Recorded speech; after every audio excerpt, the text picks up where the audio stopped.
This short film is an introduction to the work which we've been doing with local public agencies over the past few years, and most recently with NHS Wandsworth and their chairman Ian Reynolds.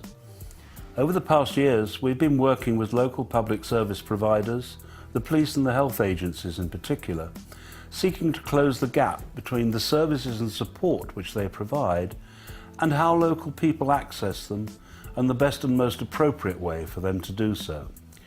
Our partnership with Wandsworth Police over several years has seen us work with Storm Empowerment to establish an annual anti-gun and knife crime peace concert at Battersea Arts Centre, and also to facilitate the local Youth Independent Advisory Group, as well as young people's meeting with Wandsworth Council's youth services and the CALMS services of the Mental Health Trust.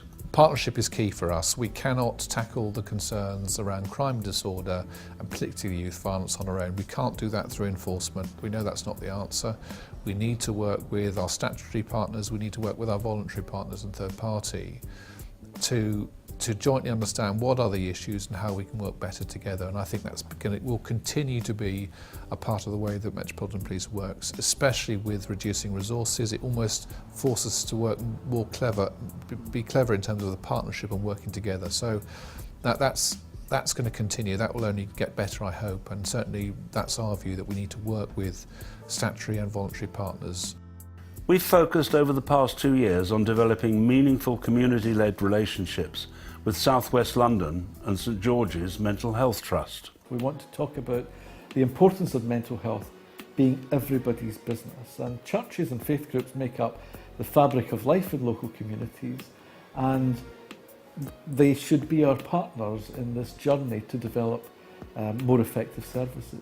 This has led to us developing a long-term project with the Trust, aimed at bringing local people and community organisations into a direct relationship with Trust services, so that we jointly and together can learn and develop new ways to co-produce services that best meet the needs of the local community.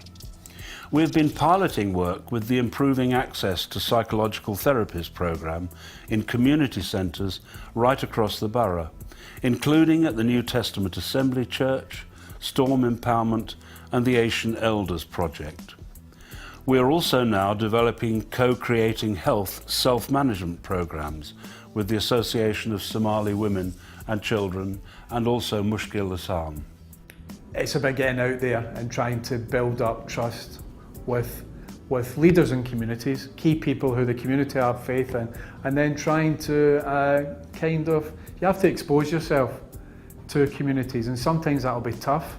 Sometimes you'll feel out of your depth, but we're all human beings, and the fact that we go out there saying we want to work with you, and then if you deliver something, and we can't make false promises, but if we can say to communities that we can get you access to depression services, we can get you access to talking therapies, we can make inroads into diabetes, then people will see there's something in it for us. There's something in it for the people that we live with, the communities that we live in, and then we start to mushroom and the whole thing takes off. Over the past few months, we've been working with NHS Wandsworth, the local primary care trust, building on our work with the Police and Mental Health Trust, looking to bring primary care services into community settings. The chairman of NHS Wandsworth, Ian Reynolds, along with members of his senior management team, have been visiting many of our local communities with us. Thus, with the Somali community leaders in Battersea, a number of issues were raised, including the perceived rise of autism in their communities, the short time available to discuss health issues with their GPs, and the concern about the lack of facilities and support available to their young people. You see, because many mothers, they have problems, like they said, housing, schools, everything, because they don't know where to go, or they don't know who they can talk to. Like our school, there's the resistance going on, and when they go to the head teacher, he can't deal with the solution. At Balham Mosque, at a meeting with the senior imams and teachers there, we talked about the need to provide culturally appropriate services. This included such issues as the quality of halal meals at hospitals, the lack of privacy in mixed wards, the skimpy gowns provided, delays caused by cancelled appointments, and the availability of female clinicians in hospital, as well as the request to have male circumcision services much more readily and easily accessible to community members. And if you ask them to go and sleep in the mixed ward and go and see the male doctor, and you think they will go? They won't. They won't. I mean, firstly, just on information, there's a good little booklet which contains details of all the services that we provide in the borough and how to access them, telephone numbers, contact addresses and so on. And I'm sure we could let you have lots of these. I presume that would be a start. And there are other publications as well which would be useful. The New Testament Assembly Church hosted a meeting of black majority church leaders. The unacceptably high over-representation of black communities within mental health services was highlighted as a continuing concern, and the importance of families as central to community life was discussed, as well as the role that pastors and faith leaders can and want to play in connecting local people with appropriate services. When the youngsters have problems and everything like that, they become slightly disaffected. All right, and you're encouraging and trying to support them, and they're trying to make sense of things and trying to, you know, get through the system as much as possible.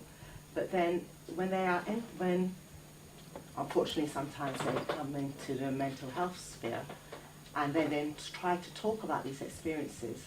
I mean, you look through the medical notes, and we're talking about relationships between the practitioner and the client. Then you look at the observations, and it's all paranoia.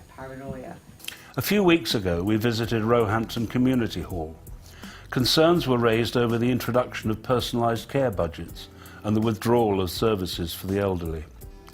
The perceived lack of services and support in Roehampton was highlighted, as well as the neighbourhood partnership building work that is going on through the Putney Vale Residents Association, an example of how communities, when enabled and organised, have the power to hold public agencies to account for the services which they provide. The persistence of problems with drugs and alcohol use were also raised, with increased incidents of dual diagnosis now much more prevalent. This left us with the question that, in spite of several years' interventions in trying to solve this problem, why does it still exist? And my worry is what is going to happen to people if there isn't that facility where they're vulnerable people, where they can be safe within the community and learn to cope with their phobias and whatever their illness has to be. If there's going to be all these cutbacks, and basically where do we lie in category on the primary care chart? Yes. You know, because we are worried about what our future is. Yes. So the question is, what alternative arrangements are going to be? Yeah, and you know, is it going to be total cutbacks of money? What's the facility that is closing? Well, Our final visit was to Mushkil Hassan with the South Asian women.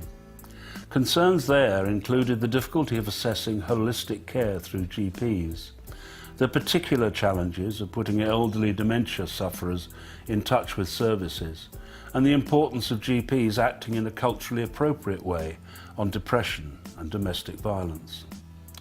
The importance of end-of-life care was also discussed, and the role that communities can play in supporting their friends and family members dying with dignity and amongst their loved ones. But the process is made so difficult. My aunt was 90 plus. Yeah, my aunt was 90 plus and she really wished to die at home. But it took them so long to work out a continuing care package. And this was with Lambeth then, though there was with St. George's. At all of these visits, and in the conversations and dialogues which we've been having, the essential message was that local people want and need services that speak to them where they are at, and, most importantly, the social capital, the skills and expertise that is needed to understand and start to tackle some of the health and complex social problems that challenge us, are right here in our communities, in our mosques, and church halls and temples in our neighbourhoods and community centres. So just as the coalition government is developing momentum around devolving more services down into the hands of localities and local communities, and Andrew Lansley, the new Health Secretary, our guiding principle will be no decision about me without me. We will bring NHS resources and NHS decision making as close to the patient as possible.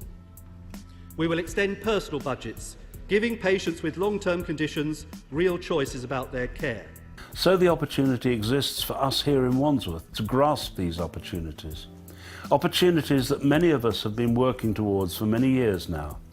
Opportunities to help shape an agenda and a society where we're all sharing the responsibility for how local services are shaped and delivered and how our communities are enabled to grow and thrive. The journey's already begun in Wandsworth. Our challenge is now to collaboratively and strategically, with both public and community actors as equal partners and stakeholders in the process, to learn, to develop and to co-produce our futures. As was memorably said by another leader recently, together we can.